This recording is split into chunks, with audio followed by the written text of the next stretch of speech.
Dry bulb temperature is the standard air temperature you measure with a regular thermometer. It's the number people usually refer to when they say how hot or cold it is. It's also what you'll see in weather reports or apps.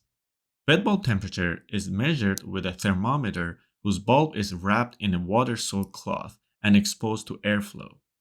As water evaporates from the cloth, it cools the thermometer, giving a reading lower than the dry bulb temperature. The difference between the two, called wet bulb depression, is related to how humid the air is. The more humid it is, the smaller the difference.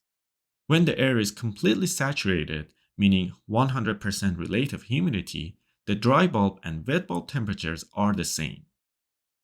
This video is part of the HVAC Fundamentals course on AEC Learn. If you found this helpful and want to become an HVAC engineer, visit aeclearn.com. And don't forget to subscribe to the AEC Learn channel on YouTube.